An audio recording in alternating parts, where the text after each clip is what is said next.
성취와 목표. 하나님이 우리에게 은혜를 베풀고 구원을 주시려고 해도 우리가 이를 받을 준비가 돼 있지 못하면 하나님의 은혜를 헛되이 받게 됩니다.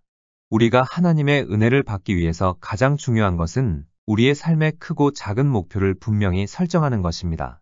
목표 없는 인생은 절대로 성공할 수 없습니다. 배가 망망대해를 향해 출항할 때 목표 없이 떠나간다면 그 배는 망망대해에서 방황하다 침몰하고 말 것입니다. 그러나 앞이 아무것도 안 보이는 망망대해라 할지라도 배 안에 지도가 있고 나침반이 있어서 분명한 목표를 가지고 항해하면 배가 바다 위를 순항하게 됩니다. 여러분이 여행하실 때도 여행하는 방향과 목표가 있지 않습니까? 목표 없이 그냥 돌아다니면 시간과 노력만 소모하고 아무데도 도달하지 못합니다. 아무리 다른박질을 잘한다 해도 그냥 뛰는 것이 목표라면 헛된 것입니다. 그럼에도 불구하고 인생을 살면서 가슴 속에 목표를 설정하지 않고 사는 사람이 너무나 많습니다. 목표를 설정하지 않고 사는 인생에게는 우리 주님이 아무것도 투자하실 수 없습니다. 왜냐하면 무엇이든지 성취하려면 목표가 있어야 되고 또 목표가 있어야 방향 감각을 가지게 되기 때문입니다.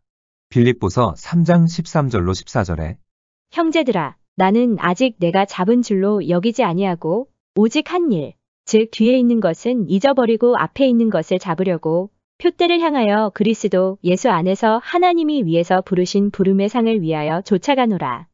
바울 선생은 자신의 신앙생활이나 복음을 전파함에 있어서 표대를 향해 쫓아간다고 했습니다. 막연하게 그냥 이리 뛰고 저리 뛰고 천방지축으로 뛴다고 말하지 않았습니다. 템플대학교를 창설한 러셀 코넬 박사는 제1차 세계대전이 끝날 무렵 미국의 백만장자 4,043명의 생애를 조사해 보았습니다.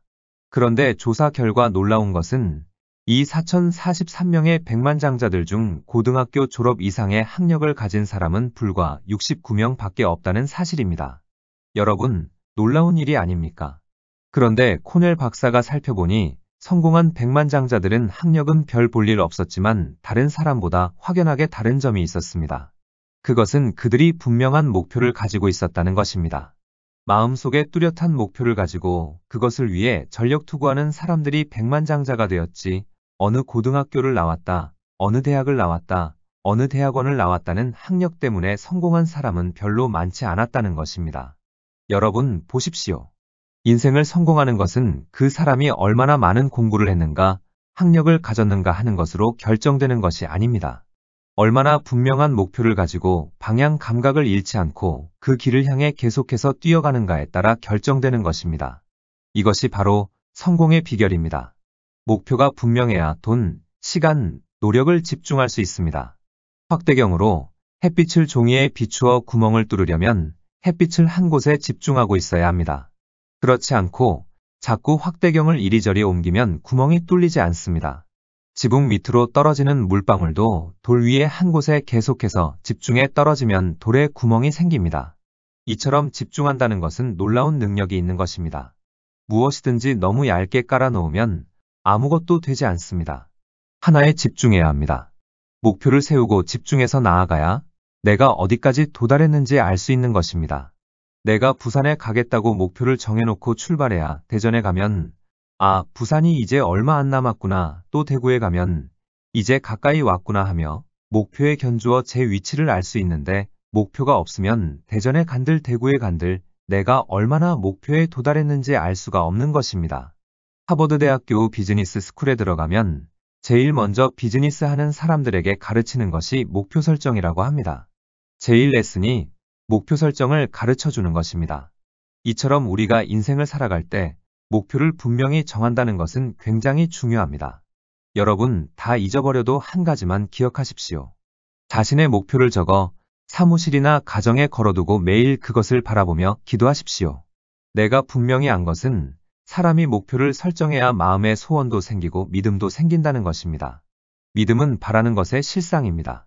바라는 것은 목표가 없으면 믿음도 생기지 않고 믿음이 생기지 않으면 아무것도 안 되는 것입니다. 여러분의 자녀들이 공부할 때 산만하게 공부를 합니까? 목표 설정을 하도록 하십시오. 목표를 설정하고 집중을 해야 성공할 수 있습니다. 어느 한 심리학자가 재미있는 실험을 했습니다. 그는 사람들을 무작위로 뽑아 한 자리에 모아놓고서는 종이를 나누어 주었습니다. 그리고 말했습니다. 당신들이 장차 수년 내 꼭 이루어지기를 바라는 소원을 종이에 적으십시오. 그러면 그 소원이 이루어질 것입니다. 그러니까 대부분의 사람들은 마음의 소원을 종이에다가 자세히 적었습니다. 그러나 몇몇 사람들은 비웃었습니다. 심리학자면 심리학자지. 자기가 뭔데 소원을 이룰 힘이 있다고 하는 거야. 웃기는 소리하네. 그리고 그들은 소원을 적지 않았습니다. 그러나 대부분의 사람들은 자기의 소원을 적어 한 장은 심리학자에게 주고 한 장은 자기가 가지고 돌아갔습니다. 그리고 몇 년이 지난 후 심리학자가 그 사람들을 찾아다니며 그들의 소원이 기록한 대로 이루어졌는지 확인해 보았습니다. 그런데 놀랍게도 소원을 적은 사람들은 100%다 소원이 이루어졌습니다. 학력을 높이려 한 사람들은 적은 그대로 고학력을 이루었고, 집을 갖기 원했던 사람들은 그 소원대로 집을 갖게 되었으며, 결혼을 원했던 사람들은 그 소원대로 결혼을 했습니다. 그러나 소원을 적지 않은 사람들은 아무것도 이루어지지 않았습니다. 그러므로 목표를 설정할 때 마음에 막연하게 설정하지 말고 분명히 적어야 합니다. 백지에 여러분이 무엇을 소원하는지 분명히 기록하십시오. 그리고 그 목표를 매일같이 바라보십시오. 그래야만 그 소원이 이루어지는 것입니다. 그렇게 할 때 그 목표가 효과가 있습니다. 그렇게 하지 않고 막연하게 뜬구름 잡듯이 마음속에 대게 이 정도로 살면 되겠다, 그렇게 하면 안 됩니다. 내 인생의 목표, 소원하는 목표를 분명히 종이에 기록하십시오. 그리고 그것을 늘 바라보며 마음속에 집중하고 있으면 하나님께서는 놀랍게 기적을 베푸십니다. 시편 37편 4절에 여호와를 기뻐하라. 저가 내 마음의 소원을 이루어 주시리로다. 하나님은 은혜 베풀 때 우리의 기도를 듣고 구원의 날에 우리를 돕기 원하십니다. 그러므로 종이에 여러분의 소원을 기록하십시오. 특별히 탐욕을 위한 것이 아니라 내가 인생을 살아갈 때 필요한 목표를 설정하고 그것을 간절히 소원하면 하나님이 여러분의 소원을 이루어 주십니다. 목표라는 것은 우리의 삶의 중대한 그릇이 됩니다. 목표 없는 인생을 뛰지 마십시오. 언제나 목표를 설정하고 그것을 마음속에 소원하면 하나님의 역사를 체험하게 될 것입니다. 목표가 없으면 방향도 잃어버리고 모든 시간과 노력도 허비하고 맙니다. 내가 목표에 도달했는지 안 했는지조차 알지 못한 막연한 삶을 살게 되는 것입니다.